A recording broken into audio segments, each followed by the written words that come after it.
Psicologia em movimento ou em espera? Hoje vamos conversar sobre descentralização, território e tecnologia. Onde o CRP está e aonde ele pode chegar?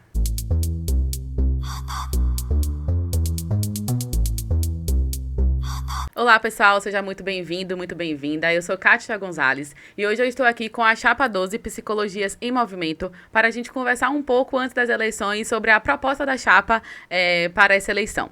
Isso aqui com Elias e com a Helena. Olá, meu nome é Elias Mascarenhas, sou psicólogo, professor universitário, né? E tô aí compondo a Chapa 12 ao lado da minha querida Helena. Oi, gente, prazer estar aqui com vocês. Eu sou a Helena, estou encabeçadora da Chapa Psicologias em Movimento, Chapa 12, né? Sou professora universitária, psicóloga clínica, tenho experiência em diversas áreas aí. A política que mais me apaixona é a política de assistência social. Mas pra gente, política pública e direitos humanos é algo essencial. E é uma alegria estar aqui com você hoje, Kátia. Muito obrigada pela presença de vocês. Vamos começar com uma pergunta básica, né? O nome da chapa é Psicologia em Movimento. E movimento é um verbo que traz ação, né? Traz energia. E aí eu queria saber qual é a proposta de movimento que vocês trazem para a psicologia, para o tornar fazer psicólogo, né? Então, é movimentar, né? Você traz muito bem a ideia que a gente quer transmitir a partir da questão do movimento. A gente entende que movimentar as psicologias é a gente conseguir conectar as psicologias nos quatro cantos da Bahia, a partir de perspectivas diversas, com diversas áreas de atuação, profissionais com diversas experiências, né? Em grupos etários diferentes, para a gente conseguir conectar experiência com inovação, com modernidade. Então, o que nós queremos é que a Bahia é um estado gigante e que esse estado gigante possa se movimentar, né, que possa se encontrar produzindo psicologias éticas, com qualidade, né, em defesa da categoria e também servindo a sociedade com qualidade. Elias? Exatamente. Eu sempre costumo pensar, e eu falo assim, a Psicologias em Movimento não é só um coletivo, né? É uma força motriz, é o que faz a gente caminhar. Perceba que todos os nossos comportamentos e tudo que a gente coloca aí a serviço das pessoas é em movimento, né? Quando a gente está no chão do SUAS é em movimento, quando a gente está no chão do SUS é em movimento, quando a gente está na educação é em movimento, né? Então nós psicólogos, psicólogas sabemos, né, que é preciso ter movimento para que a gente construa, para que a gente modifique, para que a gente consiga, né, ter aí essa psicologia que a gente quer, essa psicologia que a gente almeja. Então, por isso que a gente traz muito essa perspectiva do movimento, porque é um movimento que constrói, é um movimento que faz surgir, né? É um movimento que faz com que a gente consiga aí, né, lutar pela psicologia e por essa psicologia que precisa ser ética, precisa ser política e precisa ser técnica também, né? Então, é muito importante. Sim, com certeza. E é um desafio, como você falou, né? Conectar a Bahia. A Bahia, ela é imensa, então eu percebo essa questão da interiorização, né? Das caravanas, mas que são momentos temporários ali e que muitas vezes aquele profissional que está lá no extremo sul, lá na Chapada, né? Nos sertões, eles se sentem um pouco desconectados do CRP, porque fica parecendo que que a sede é em Salvador e que o CRP é de Salvador e não da Bahia, né? Eu queria saber o que é que a Chapa busca fazer para poder conseguir incluir esses profissionais, que eles consigam se sentir mais presentes dentro do CRP, né? Mais ouvidos, principalmente quando aquele medo de denúncias, né? Denúncias infundadas. Às vezes, um profissional que está lá no extremo sul, ele busca um acolhimento e algumas vezes não tem uma escuta empática, né? Uma escuta acolhedora. Qual o movimento que a Chapa está fazendo para poder conseguir, de fato, conectar essa Bahia que é gigantesca? Essa pergunta, assim, me traz bastante orgulho e bastante alegria, porque nós somos o coletivo Psicologias em Movimento que existe há mais de 10 anos na Bahia. E nós somos liderança no Brasil, nós temos 24 conselhos regionais de psicologia e nós somos o conselho referência em interiorização. A gente ensinou o sistema conselhos a como interiorizar. E a gente tem feito isso através de grupos de trabalhos que a gente chama de GTI, né? Grupos de trabalho de interiorização. Então, nós aproximamos profissionais, né, referência nos territórios para construir reuniões, eventos, levar as demandas daquela região para a sede para que a gente consiga chegar lá. Então, interiorizar para a gente é muito mais do que o itinerante, né, que é o movimento que a gente faz de levar os serviços da capital para o interior, onde a gente fica em torno de 3 dias naquele território. Mas tem um trabalho anterior, que é esse GTI, que está lá, pegando as demandas, reunindo a categoria, vendo o que está acontecendo, se tem concurso, com edital, que aviltam a psicologia, e aí a gente já se conecta com o sindicato e vai fazendo as intervenções. Então, estar no interior é só uma parte do que a gente faz. A gente constrói GTIs, a gente tem conselheiros de cada região. Isso é fundamental, assim. Por isso que eu digo que me orgulho. Nós somos a chapa, nesse momento, que mais tem pessoas do interior. É uma chapa representativa, então a gente estava, né, Elias, contando quantas regiões a gente está. E o Conselho, ele tem uma divisão territorial diferente da divisão territorial do Estado da Bahia.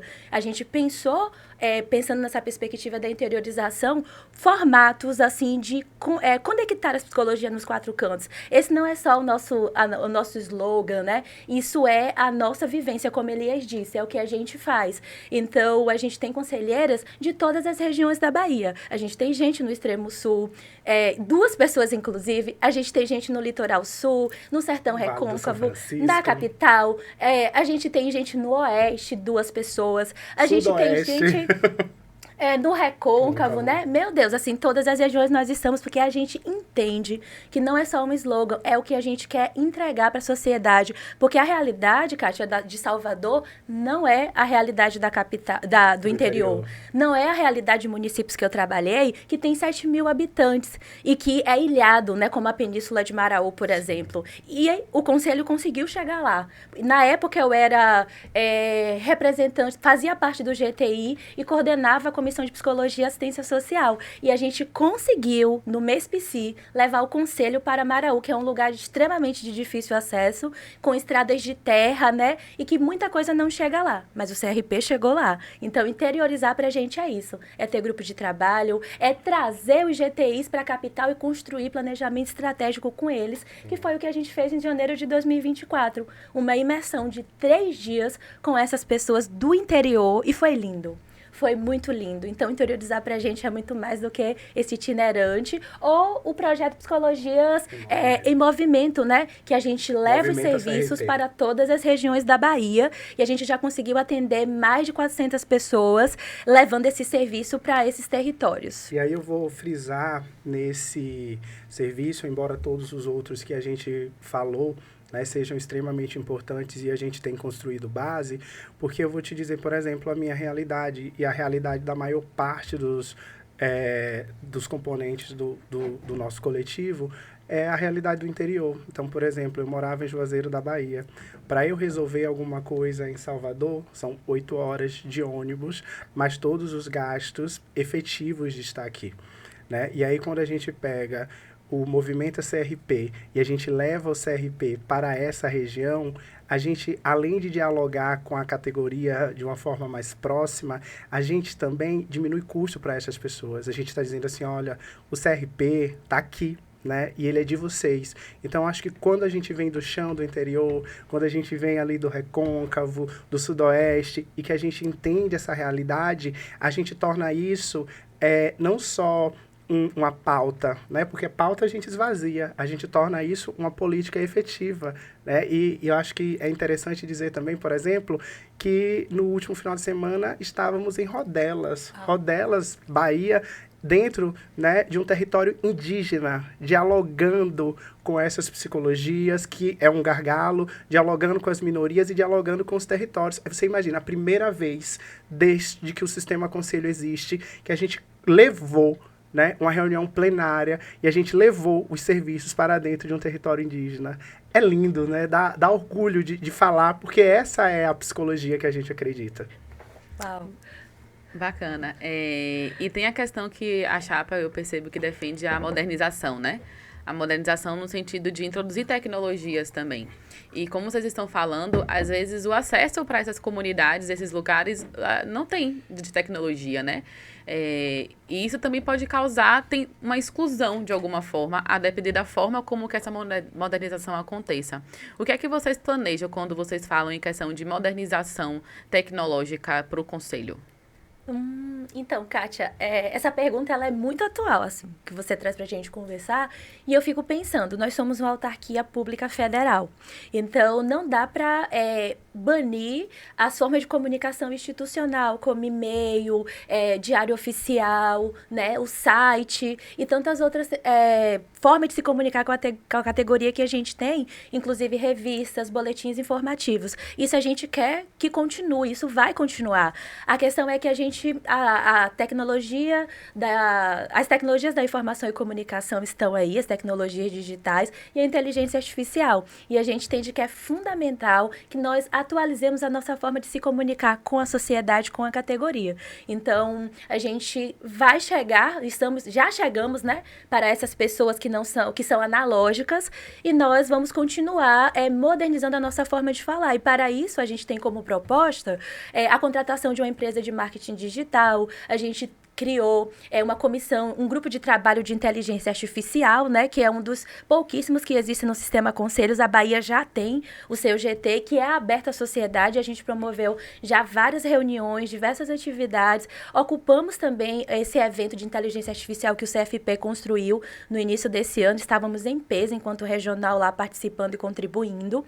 E, assim, a gente vai entendendo que a nossa categoria é diversa. Então, eu não posso usar só um tipo de comunicação. A gente quer chegar para todas as psicólogas do território baiano. Então, não queremos que exclusões aconteçam. A gente tem pensado na perspectiva inclusiva, no sentido de pessoas surdas, pessoas com deficiência visual e outros tipos de questões que dificultem o acesso da categoria e da sociedade ao conteúdo que a gente produz. Então, manter o que é necessário, né, e modernizar aquilo que nós entendemos que é fundamental. E aí nós já estamos em cursos com termo de referência para a contratação dessas empresas, né, de marketing digital e também de uma central de atendimento, né, que nós entendemos que um ponto que precisa de bastante atenção e a gente tem dado é a comunicação do CRP com a categoria, principalmente nas questões ali de um atendimento rápido das demandas do dia a dia. Então, em dezembro do ano passado, a gente iniciou esse processo de contratação dessas empresas, mas como toda política pública que tem a burocracia necessária, que não é a minha casa, então eu preciso fazer como a legislação exige, essas coisas já estão em curso. E o nosso cuidado é que isso não se perca. A gente quer dar continuidade a toda essa modernização que nós já construímos enquanto coletivo Psicologias em Movimento para o CRP. A gente tem cuidado com o que foi produzido e a gente entende que quem não acompanhou o que foi construído, quem não estava nos espaços deliberativos como Corepsi, CNP, que são as maiores instâncias deliberativas da psicologia do Brasil. A cada 3 anos, a categoria se reúne para decidir os rumos da psicologia. Então, nós estamos atentas às demandas, às propostas que foram feitas nesses eventos e nós queremos colocar em prática, né, considerando a continuidade do que a gente já tem feito. Para você ter uma ideia, Kátia, no começo da gestão, a gente ficava com um número de 4.000 e-mails sem ler. Hoje a gente conseguiu zerar a partir de mutirões, nunca descia. A gente ia lendo e sempre tinha 4.000 e-mails lá. E aí agora a gente conseguiu sanar isso a partir da implantação de sistemas como o BRC, SEI, né? E o CRP em Movimento, várias atividades que nós fomos fazendo ao longo desses 3 anos, né? Vamos dizer assim, que a gestão acaba em setembro. A gente conseguiu sanar essa questão, implantamos a ouvidoria. E a ouvidoria hoje, para surpresa até da gente, nós temos mais elogios do que críticas. E tem uma coisa que a gente pode pensar, né, nessa questão da informatização, é que hoje a gente consegue qualquer documentação, qualquer atestado pelo sistema BRC online. Você não precisa mandar um e-mail, você não precisa ir até o serviço, você pode fazer isso da sua casa. né? Então, e que é o desconhecimento, às vezes, de muitas pessoas, porque elas acreditam que algum atestado, algum requerimento, alguma questão, ela precisa ir até o CRP, e ela não precisa. Então, acho que a gente precisa caminhar mais nessa perspectiva da divulgação, de mostrar os nossos serviços, melhorar a nossa comunicação com a categoria, né? E uma coisa que a Helena falou é fantástica, né? A gente teve em todos os territórios ouvindo as pessoas, né, que é um espaço democrático, construído aí, né, então qualquer psicólogo poderia estar nesses espaços, né, e alguns psicólogos optaram em não estar nesses espaços. Então, quando a gente ocupa esses espaços e a gente sabe o que a categoria quer, a gente trabalha em função da categoria, né? O CRP não é minha casa, não é a casa de Helena, né? Ele é um órgão que a gente precisa ter sensibilidade e cuidado. Não é para eu fazer o que eu quero fazer, é para ser feito o que a categoria demanda. A nossa luta, ela não é individual, né? Ela é coletiva e ela tem voz, ela tem corpo, ela tem cara, ela é a psicologia baiana. É isso que a gente defende.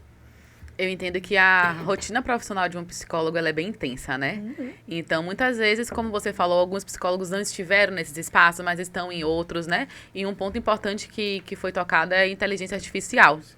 E que tem atravessado todas as profissões, não só a psicologia. Então, eu observo plataformas diversas, né, para atendimento.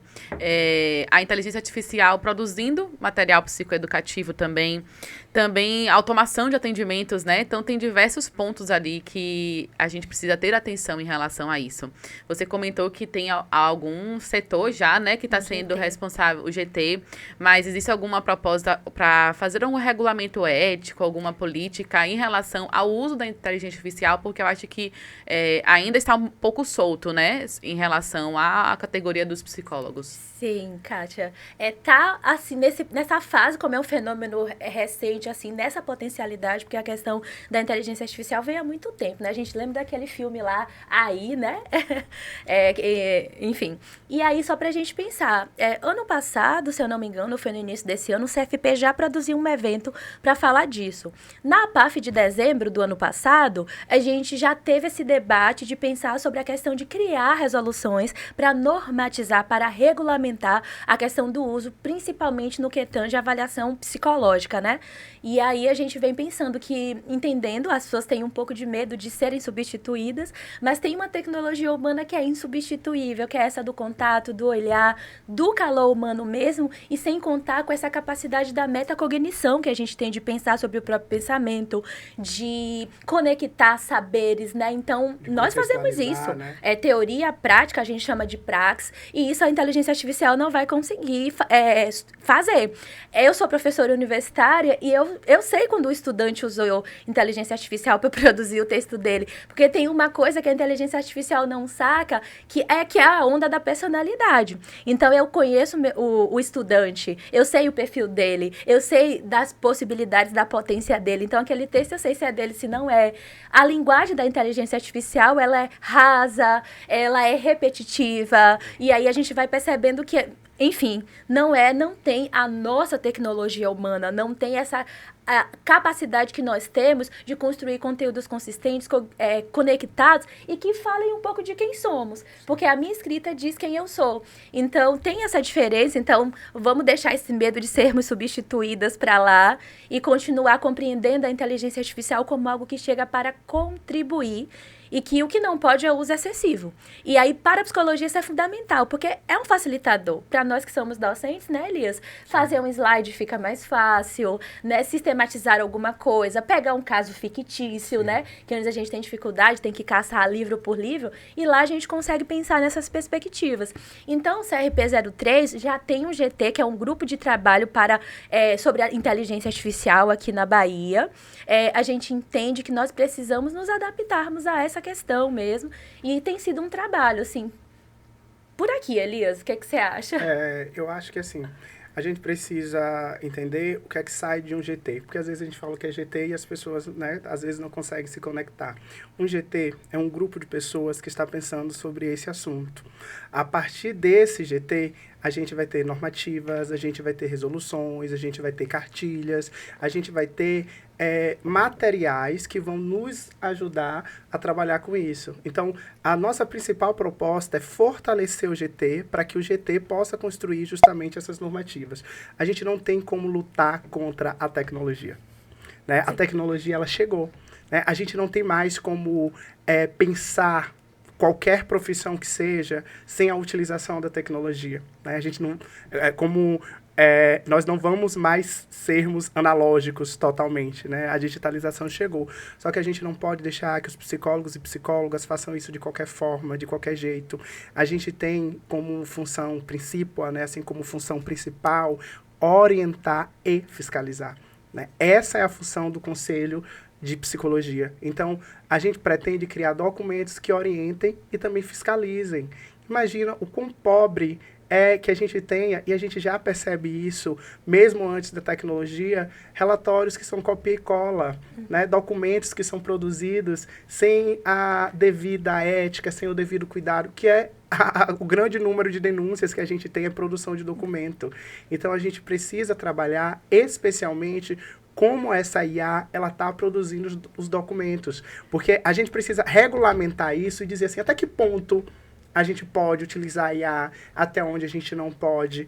Porque proibir não é o caminho, né? E pensar sobre é o que a gente já tem feito, que é produzir um grupo de trabalho para que a gente possa tirar propostas, né? Pessoas que possam nos ajudar a pensar e a regulamentar aí essas práticas, caso isso seja o desejo da categoria, né? Porque é muito importante dizer isso, né? Todas as decisões, quando elas chegam, elas são pensadas e elas são deliberadas a partir do conjunto da categoria, né? Então, é importante pensar sobre isso. Vocês trouxeram pontos importantes, né? Porque existe algo que a inteligência artificial nunca vai substituir, que é a relação terapêutica, que é o vínculo, Sim. né? E você pode usar para produzir diversos conteúdos, mas o vínculo terapêutico, a inteligência artificial não vai conseguir, né, suprir. O olhar sensível. Isso, a escuta, né? E como uma boa humanista rogeriana, né? A principal ferramenta da terapeuta rogeriana é a relação. A gente entende que é na relação que a gente adoece, na relação que a gente se cura. Então, eu estou muito sossegada. Como um bom cognitivista comportamental, eu vou focar na mesma coisa, né? Porque, embora as pessoas digam que nós, cognitivistas comportamentais, somos distantes, né, em alguns momentos, mas se não existe vínculo, né, a gente trabalha com vínculo, com a possibilidade de fala, né, com a possibilidade de compreensão da história. Não existe uma compreensão da história fora da história. Como é que a gente compreende a história daquele sujeito sem compreender esse sujeito e suas relações, né? Acho que, assim, em qualquer abordagem, o nosso foco é justamente essa humanidade, né? E que não será substituída. Eu estava num desses eventos e um psicólogo virou para mim e falou, você não acha que a psicologia vai ser aí substituída? Eu digo, não acho. Porque isso que a gente faz, nenhuma máquina consegue fazer, né? Encontrar uma relação e ajudar esse sujeito nessa relação a partir do que ele traz não é matemático, não é 1 mais 1 igual a 2, né? São outros lugares, são outras compreensões. E a gente vai fazer isso humanamente, né? É a partir do insight, é a partir do olhar, é a partir dessa construção. Então, psicólogos, psicólogas, estudantes de psicologia, calma. Nós não seremos substituídos e, se depender da nossa gestão, lutaremos muito para que a gente consiga aí regulamentar e pensar sobre essas práticas. A regulamentação é importante até para orientar, né? Então, se você vai fazer um documento com auxílio, talvez sinalizar, né? Porque, por exemplo, hoje em dia se fala tudo de programação. Então, você tem que programar a inteligência artificial. E eu já vi casos de falar assim, escreva como humano. Né, para a inteligência artificial não escrever dessa forma como você falou, mais roteirizada, Sim. mas tentar escrever de uma forma humana. E aí o que eu percebo é que quanto mais você utiliza aquela ferramenta, mais ela vai entendendo quem você é e a forma como você escreve e vai escrevendo da sua forma. Então eu acho que com o passar do desenvolvimento da própria inteligência artificial, pode ficar mais difícil detectar que não é uma inteligência artificial, porque ela vai se ajustando à sua personalidade. E eu acho que esse é um dos grandes desafios, né? Porque em algum momento ele pode chegar no nível de programação que ele vai falar como se fosse você e que você vai ler e você vai ter dificuldade de entender, né? Se realmente foi aquela pessoa que escreveu ou não. Então, Então, talvez ter essa questão ética também, né? De sinalizar, olha, isso aqui teve a contribuição, né? De tal... Sim. Exatamente. E é justamente isso, né, que o GT faz.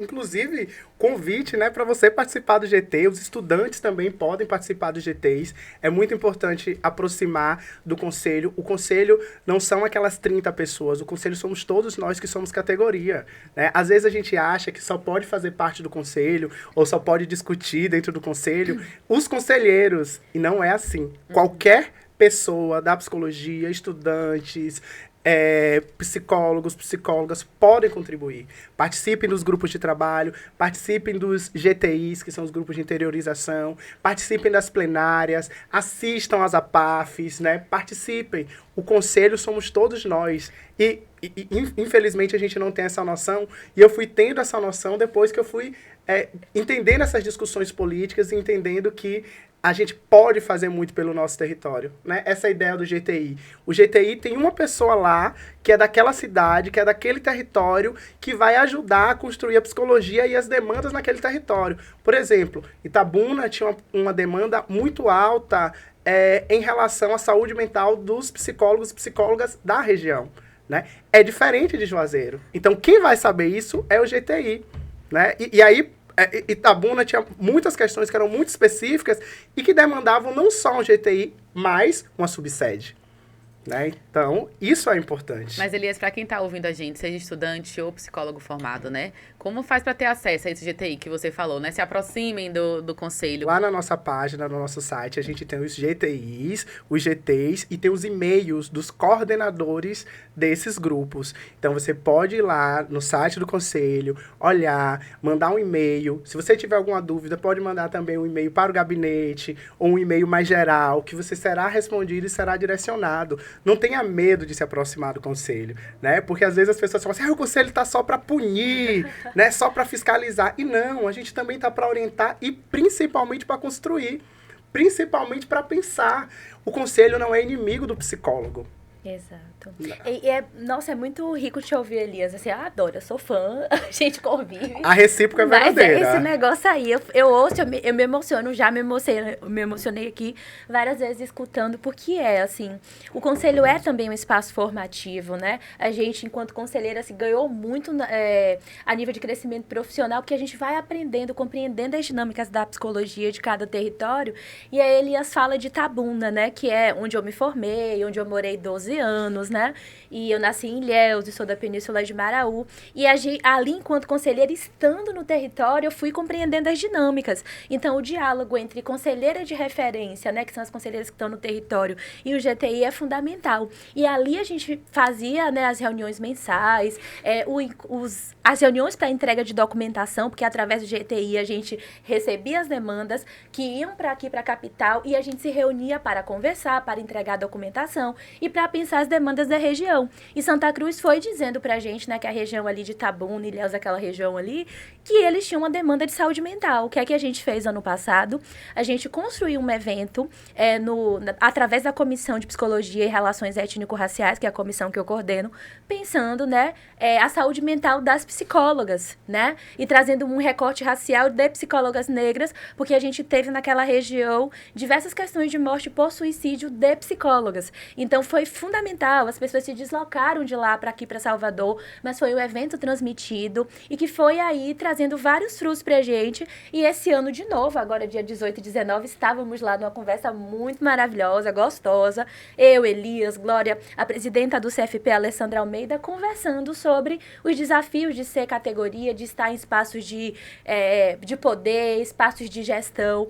E foi, assim, algo muito marcante que tem repercutido muito para a categoria. E de lá, a gente recebeu estudantes, profissionais dizendo, eu quero estar na comissão. Sim. Eu quero fazer parte, né? E, assim, uma coisa que eu destaco muito nessa campanha é isso.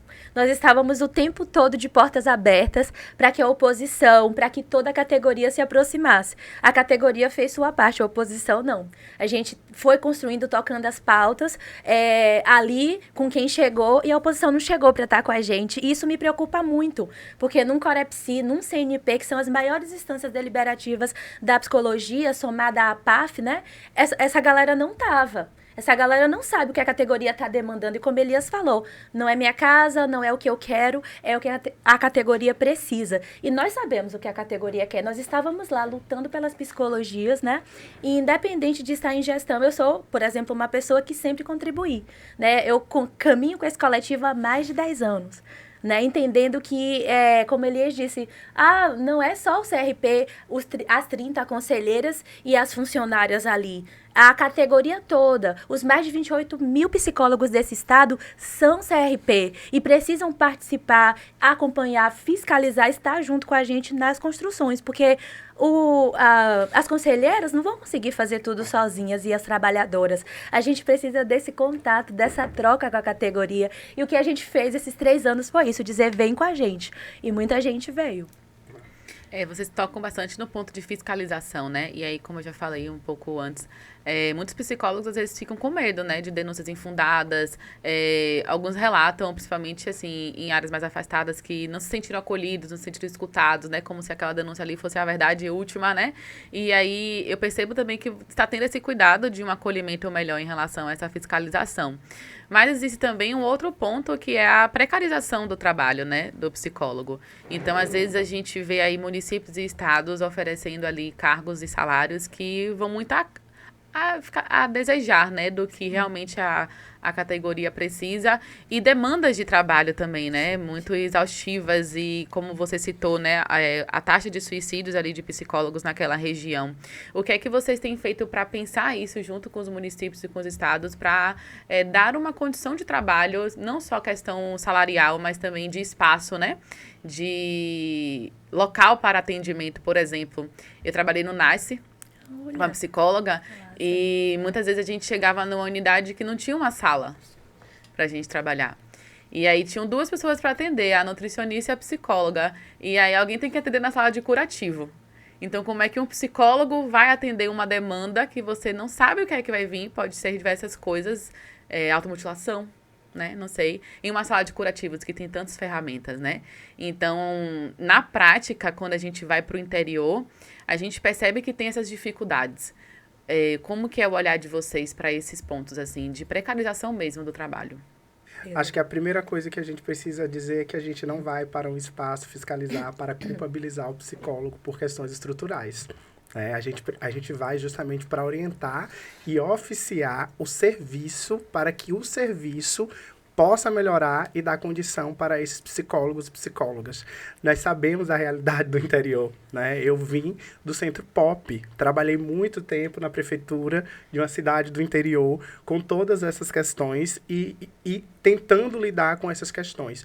Existem coisas que são demandas do sindicato e existem coisas que são demandas do conselho, né? Mas a gente está sempre junto ao sindicato, fazendo incidência política para que a gente consiga melhores condições, né? A gente tem oficiado prefeituras em relação a salários, em relação a lugares insalubres, né? A gente fez inspeção aí em vários lugares relacionados, onde a gente percebe tortura, onde a gente percebe aviltamento, né? Em relação a cadeias, em relação a espaços que se dizem de saúde. Então, a gente tem ampliado essa fiscalização e a gente tem andado ao lado, né, do psicólogo e da psicóloga. O conselho está lá para te ajudar a ter melhores condições. E a gente sempre fala assim, olha, se você estiver passando por alguma situação em questão relacionada assim, ao aviltamento, né, da profissão, fala com a COF, manda um e-mail ali, anônimo, se você está passando por alguma situação de trabalho,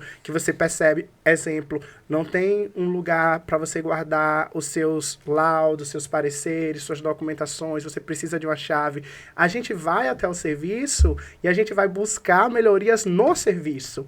Né? A gente sabe que a gente não consegue dar conta dos 417 municípios o tempo todo. Por isso que é muito importante esse canal de denúncia. O psicólogo ele não tem que ter medo do conselho, ele tem que avisar o conselho que a situação dele não está legal e que ele não está trabalhando de forma bacana, para que a gente possa ir até esse local, fazer a fiscalização e exigir da prefeitura, e exigir do espaço de trabalho, da clínica, desse local, melhorias. Porque se tem uma coisa que a gente luta e que a gente tem propostas, é para a melhoria da qualidade do trabalho do psicólogo, né? A gente não esquece de onde a gente veio, a gente não esquece o chão que a gente pisa, a gente não esquece as condições que a gente enfrentou.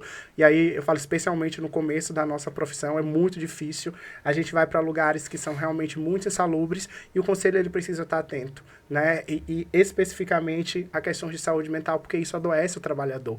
Não dá para pensar só em punir, né, que não é o ideal. A gente precisa pensar em construir espaços melhores, condições salariais melhores, piso salarial, 30 horas, né? E aí eu vou tocar num ponto que para a gente também é essencial, que é a privatização da psicoterapia, pensando aí, né, como prática privativa do psicólogo e do profissional médico, porque também é um profissional que tem conselho e é também, né, a nossa luta, e a gente sabe que as disputas políticas elas vão passar por esse campo, sim, mas para que a gente tenha condições de possibilidade de ter aí salários melhores.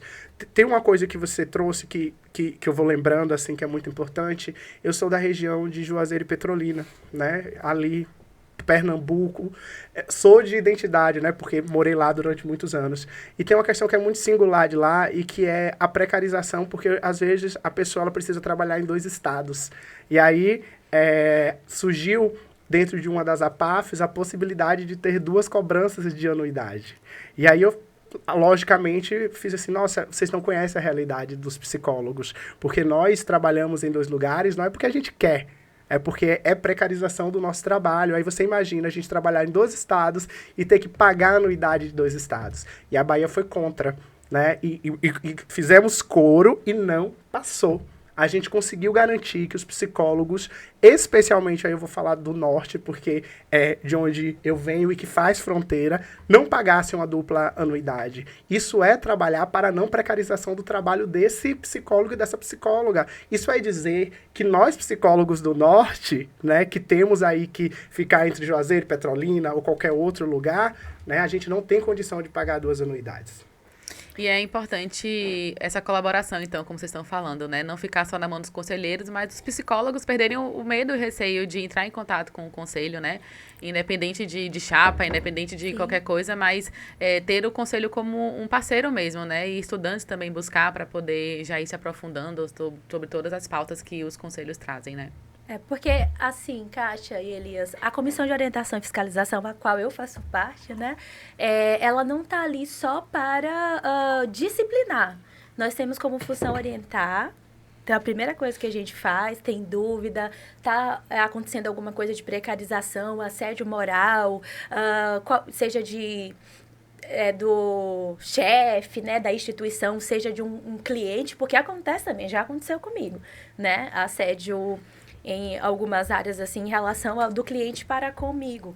E, então, a comissão dá esse suporte para que o profissional saiba o que fazer, porque a gente tem a resolução 10 de 2005, que é o nosso código de ética, que ela é um documento reflexível, que vai lançar a luz ali sobre diversas questões, mas, obviamente, ela não é um manual de 1 mais 1 é 2, né? Ela vai ser um documento que vai te fazer refletir sobre as demandas que aparecem. Então, ela não vai estar lá, tipo, em caso de assédio, faça isso. Em caso de, sei lá, de documento mal elaborado, faça isso. Não é assim, né? E muitas vezes a categoria, ela demanda isso, de que a gente diga o que fazer. Mas algo muito importante na psicologia é que o profissional tenha um senso crítico, que ele atue de forma autônoma também, e que ele domine as resoluções, as notas técnicas, os documentos que nós construímos, né?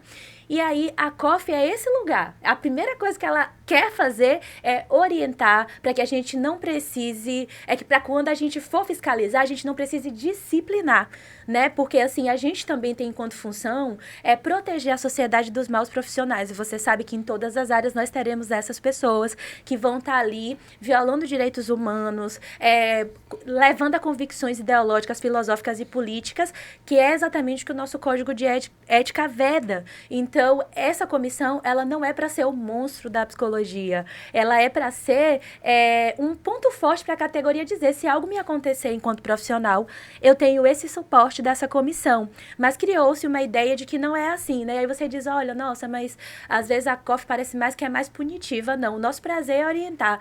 E quando o profissional vai buscar a carteira dele, ele já recebe orientação, feita uma palestra de orientação. Então, perceba como o nosso cuidado é em orientar. O profissional vai buscar a carteirinha dele, tem lá a palestra de orientação, onde a gente entrega a eles o código de ética, vai explicando o que é o sistema conselhos. O CREPOP também se apresenta, que é o Centro de Referência de Psicologias e Políticas Públicas, para o profissional sair dali dizendo, eu tenho com quem contar. Então, é o cuidado que a comissão tem, entendendo que nós estamos para a categoria, né? Sobre as questões salariais e de 30 horas, é pauta sindical e legislativa. Então, quem deve versar sobre direitos trabalhistas é o sindicato. Mas nós, obviamente, caminhamos junto com o sindicato. Quando a gente vê algum edital, agora mesmo aconteceu no oeste da Bahia, né, que houve aí uma seletiva quando tinha um concurso público vigente. E convocaram uma seletiva. Então, a gente já se organizou, já fomos lá no grupo, conversamos com a categoria, já acionamos o presidente do sindicato e a gente já vai tomar as medidas cabíveis, né? Com a categoria ali do Oeste. Então, é o que a gente faz, porque a gente entende também que sobre a questão das 30 horas e piso salarial e também da psicoterapia ser privativa para psicólogos e psiquiatras, né? Nós somos muito honestas em dizer, porque assim, o nosso desejo é que a psicoterapia seja privativa de psicólogas, claro. É a gente que se forma no mínimo 5 anos, é a gente que se debruça sobre o fenômeno psicológico, né, historicamente. Mas pensando nos conselhos sociais, a gente sabe da hegemonia da medicina, a gente sabe do ato médico, né, e eles também têm desejo de privatizar a psicologia. Então, o que a gente tem usado como algo possível, como referência para esse momento, que a psicoterapia precisa ser exercida por profissões que tenham um sistema conselhos, que vai orientar, fiscalizar e disciplinar. E a gente entende que são essas profissões que têm esses conselhos e que vão se debruçar sobre o fenômeno psicológico, mas nós somos os preferidos, claro, né? E a gente sabe que a psicoterapia ela está sendo feita de qualquer jeito por qualquer pessoa que se intitula. Isso é grave. Né? A gente está colocando em risco a vida de muitas pessoas. Às vezes a gente não entende a gravidade do que é ser psicólogo. Eu sempre falo isso na formação. Às vezes a gente fala assim, olha, se o anestesista der uma injeção errada, ele mata o paciente, né? Mas a gente tem o poder Exato. de destruir a vida de alguém, de não ajudar, de fazer com que essa pessoa ela tenha danos. Então, a nossa profissão também é uma profissão muito delicada, letal. E a psicoterapia, ela precisa ser regulamentada e ela precisa estar na mão dos psicólogos. Ela precisa sair desse corpo de outros que se intitulam psicólogos, terapeutas, coaches, etc, etc, né? Assim, a nossa briga, além de ser uma briga profissional, é também em defesa das pessoas que acessam esse serviço. Né? É muito triste a gente ouvir relatos de pessoas que falam assim, eu odeio terapia, é horrível, porque passam por mais profissionais que não conseguem ajudar essas pessoas. Né? É muito difícil a gente ver os relatos das pessoas adoecendo dentro de espaços que são espaços de saúde. Né? Então a gente precisa ter aí, né? É um ponto sensível. A gente sabe que todas as lutas legislativas elas vão passar pelos nossos deputados, nossos senadores, mas a gente está aí fazendo incidência política, lutando e pensando nessa pauta com muito carinho e com muita sensibilidade. Porque a gente sabe que hoje é um dos lugares que mais empregam psicólogos. E lutar pela privatização da psicoterapia é lutar também por um campo de trabalho. É dizer que esse campo de trabalho é nosso, né? E que a gente precisa fazê-lo, né, aí valer. Com certeza. A gente já está caminhando para o final aqui, né? Se você assistiu até aqui, curta, comente, compartilhe, principalmente com aquele estudante de psicologia, com aquele profissional psicólogo que não tem muito acesso ainda, né, ao conselho e precisa dessas informações. E para encerrar, eu queria convidar vocês a falarem diretamente com esses profissionais, sejam eles do interior ou da capital, né? Qual a mensagem que vocês podem dar em relação a acreditar na ideia da chapa e por que eles deveriam votar, né, na chapa 12, Psicologias em Movimento? Nós, né, categoria, bom falar com vocês, né? Quem me conhece já sabe que eu gosto de contato, gosto de trocas afetivas, éticas, técnicas e políticas também. Então, a chapa 12, Psicologias em Movimento, é a chapa mais preparada para fazer a gestão do CRP03, porque nós temos aí experiência, inovação, renovação e nós compreendemos a realidade de todos os territórios baianos. Nós temos pessoas de diversas áreas de atuação, de diversos fazeres, com abordagens diversas, campos diversos de atuação, e nós sabemos o que acontece na ponta com a psicologia. Somos, em sua maioria, psicólogas do interior. A gente sabe onde dói para você, a gente defende 30 horas, psicoterapia privativa para psicólogas, piso salarial, e nós realmente vivenciamos a psicologia. A gente não é só uma gestão que está fazendo gestão agora. São anos de dedicação, décadas de dedicação aos rumos que a psicologia deve trilhar. Então, caminhar com Psicologias em Movimento, votar Psicologias em Movimento, é fortalecer a nossa profissão, é movimentar a profissão rumo ao crescimento, à inovação, é termos uma psicologia fortalecida, né? E um conselho de igual caráter, forte e disponível para você. Vote 12. Eu queria também fortalecer os votos que a Helena traz sobre a nossa chapa. Né? É uma chapa que também está na capital, é muito importante falar sobre isso. Nós temos conselheiros que também conhecem a realidade de Salvador, nós também estamos atentos e atentas às demandas de Salvador. Né? A gente sabe que a gente, embora tenha uma sede aqui, ainda precisamos descentralizar mais Salvador, a gente precisa chamar os profissionais de Salvador, estar mais próximos das universidades, das formações. Então, eu venho também dizer que a chapa 12 é essa chapa. É essa chapa que está em movimento, é essa chapa que se preocupa, é essa chapa que une profissionais do trânsito, profissionais da clínica, profissionais do SUAS, profissionais do SUS. É essa chapa que tem diversidade, representação e representatividade. Né? A gente sabe o que é que a psicologia baiana precisa, porque a gente construiu com a psicologia baiana. A gente não tirou as ideias da nossa cabeça, a gente tirou do nosso caderno de propostas que foi escrito pela categoria. Né? A gente sabe o que a psicologia quer, porque a gente ouve o psicólogo e a psicóloga. A gente sabe o que é que a Bahia quer, porque a gente vive os cenários e as realidades baianas, do interior à capital, do sertão ao Baixo Sul e todos os lugares. Estamos na clínica, estamos nas universidades, estamos no trânsito, estamos na avaliação psicológica e por isso, né, a gente quer continuar fazendo o trabalho que a gente tem feito, ampliar, e a gente tem o medo da falta de continuidade desses serviços, né? Nós temos hoje um sistema conselho que caminhou muito. Nós somos referência nacional. Os outros conselhos olham pra gente e falam assim, nossa, como é que vocês fizeram isso na Bahia? É a Bahia. E isso precisa continuar. Volte Chapa 12, Psicologias em Movimento, vem com a gente. Onde que a gente pode encontrar vocês? Então, nós estamos no Instagram como Psicologias em Movimento, né? Nós temos site, né? Psicologias em Movimento, estamos em diversos espaços. E quem quer chegar para somar com a gente, nós temos alguns grupos no WhatsApp ali de apoiadores. Então, chama a gente lá no Instagram e a gente vai fazendo esse contato mais próximo, né? Nós estamos nos 4 cantos da Bahia, tá, Kátia? E nas redes a gente vai estar nesses espaços aí e todo mundo é bem-vindo para criticar, construir com a gente, né? Porque a gente entende que o contraponto é importante também. E a gente olha que privilégio, né? A gente tem uma mulher tão inteligente, tão potente como encabeçadora da nossa chapa. Então, o convite é esse, para somar mesmo, né? Também temos os nossos Instagrams pessoais, o meu Elias Mask, que vocês também podem chegar até a gente, né? Pode chamar, a gente encaminha as coisas do coletivo. O meu é Afetuosamente Psi. Vocês vão achar lá a Helena. Se colocar a Helena, também vai aparecer. De qualquer forma, eu vou deixar aqui na legenda também, né? Onde encontrar Elias e a Helena. Gostaria de agradecer a presença de vocês, né, a oportunidade de conversar um pouco sobre a proposta da Chapa 12.